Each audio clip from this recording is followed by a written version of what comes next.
They just don't want to sit in those stories in that way for that amount of time. Because if you look at any of the big four, they all have tremendous amount of world building that's not necessary. Everyone's favorite thing to bring up as an example of a good, fun filler episode is the driver's license episode of Dragon Ball Z. This thing doesn't need to exist.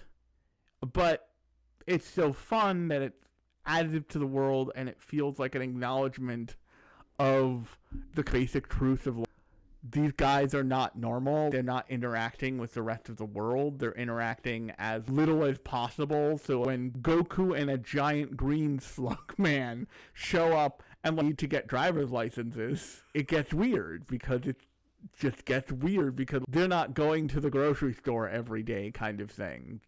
Certainly not for either of them. And you don't think about that. So the comedy and the world building comes when they get the chances to do that.